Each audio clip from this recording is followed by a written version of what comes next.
Right, so in this lesson, this is going to be stoichiometry number 2. This is going to be beyond the mole ratio. So we're moving past just converting things moles to moles. Our essential question for today says, how can we convert grams of one substance to grams of a different substance? So what we need to remember from this is we need to go back to our mole conversions. So if you remember back to converting between moles and grams, we said that we could go back and forth between moles and grams. And we could go from moles to grams and grams to moles. And the way that we would do this is we could convert from moles into grams by multiplying by the molecular weight. We could go from grams to moles by dividing by the molecular weight. So again, this conversion right here, this is going to come back into play when we start doing these beyond the mole ratio conversions, when we start converting other things. So what we need to do is, if you guys get out your mole flow chart, we're going to start filling in these left and far right boxes. We'll start with this left one right here. So we had moles of our given. What we want to put here now is grams of our given.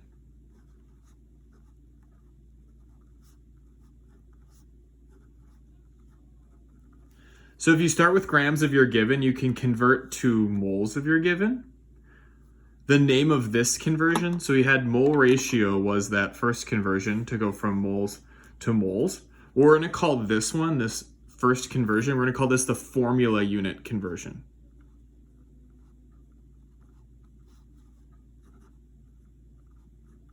So this is formula unit conversion, and this is formula unit conversion number 1.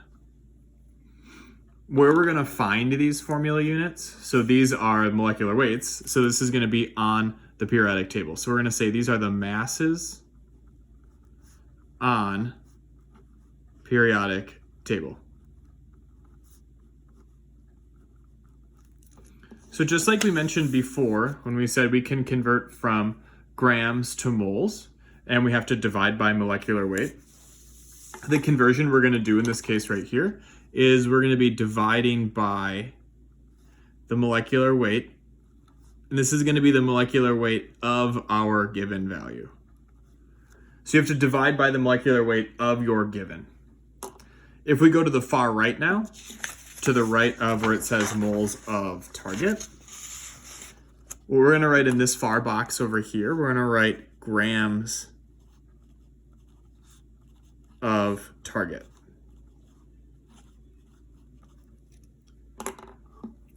The conversion name, so above, we had our formula unit conversion number 1, so our FU1 conversion, and this is going to be our formula unit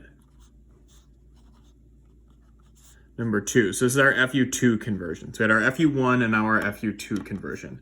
And then where we're going to find this, again, this is also going to be the masses on the periodic table.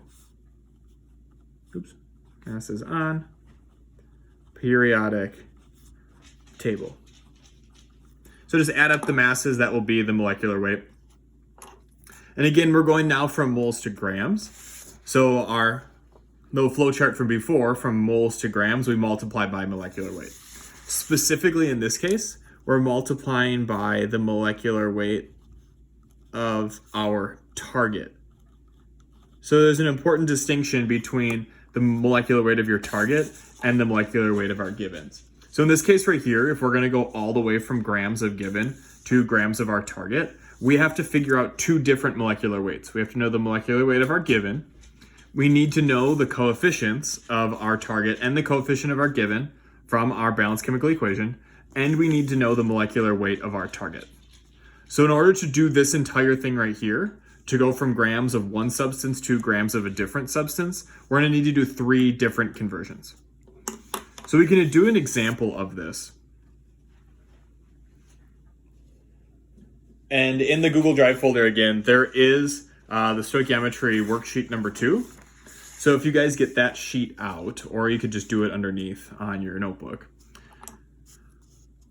we can do this calculation right here. So it says how many grams of chlorine can be produced from the decomposition of 64 grams of Au, that's gold chloride, by this reaction. So here's our reaction right here. So the first thing you want to do when you're solving these equations, or solving these problems, is we need to balance it. So step number one, we're going to balance the reaction. I'm going to do that by putting a 2 right here, a 2 right here, and a 3 right here. So that will give us the correct number of golds, the correct number of chlorines. So just like we did before, let's identify what the given values are and what the target values are for our reaction. So our given in this case, given value, is this one right here, 64 grams of gold chloride. So that's the value that's given to us. We know that one. We know that it's 64 grams of gold chloride. And then let's identify what our target value is. So where are we trying to go with this? So our target value in this case is grams of chlorine. So we're trying to figure out grams of chlorine. Chlorine in this case is Cl2. So if we have our flow chart, we're starting here, grams of given, and we're trying to go all the way over to grams of our target. So in this case, we have to do 1, 2, 3 different conversions. So I'm going to draw out a bridge, and that bridge is going to have 3 vertical lines. 1, 2, and 3. So the first thing we need to do, we need to write our given in the top left, just like before. We have 64 grams AuCl3. So now the first conversion we're going to do is this one right here, dividing by the molecular weight of our given. So this is formula unit conversion number 1.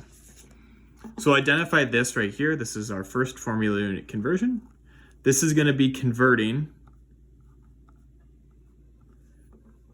our grams of gold chloride into moles of gold chloride.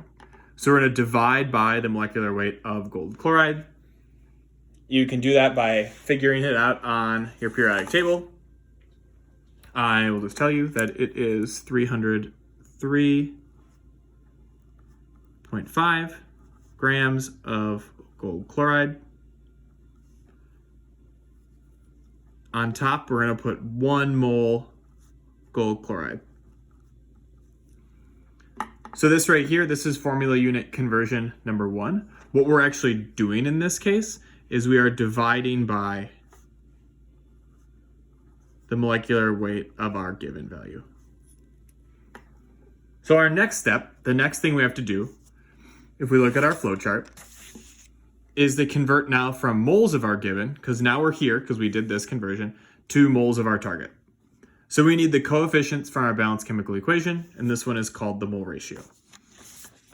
So it's going to be the coefficient of our target value is going to go on top. Remember, our target in this case is chlorine, so our coefficient for chlorine is 3. So we do 3 moles of chlorine. And it's going to be the coefficient of our given, which is gold chloride, and that's 2. That goes on the bottom. 2 moles AuCl3.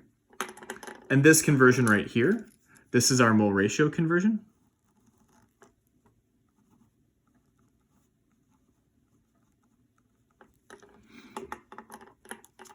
And what we're actually doing in this case, so written underneath, is we're doing the coefficient of our target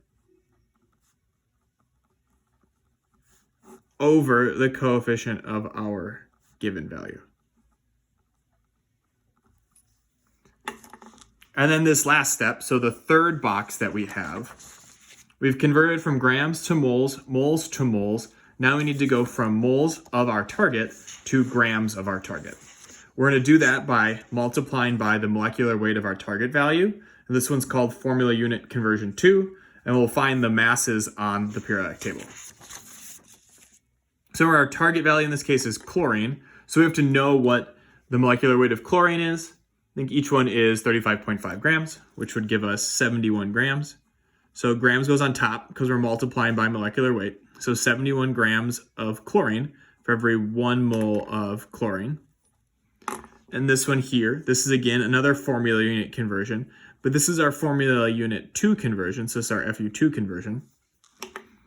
And what we're actually doing in this case is we're multiplying by the molecular weight of our target value. Because our target is chlorine, we need to use chlorine's molecular weight. So before we do anything, let's make sure that our units cancel out. So we have grams of gold chloride on top, grams of gold chloride on the bottom. So those cancel out. We have moles of gold chloride on the top, moles of gold chloride on the bottom. So those cancel out. We have moles of chlorine on the top and moles of chlorine on the bottom. So those cancel out. So all the units cancel out except the units for our target value. And this is the point at which we can now type it into our calculator. So we don't want to punch it into the calculator until we know that our units are going to be correct. So we do 64 times 1 divided by 303.5 times 3 divided by 2 times 71 divided by 1. And what this ends up equaling, if I just do it off the top of my head, I think it's roughly 22.5 grams of chlorine. The nice thing about this is that we're not going to be using Avogadro's number right now, so these calculations should be a little bit simpler in terms of typing them into your calculator. They're going to be more difficult because there's more steps. There's one more step than our conversions before, but in this case, we shouldn't have to use any exponents because we're not doing Avogadro's number.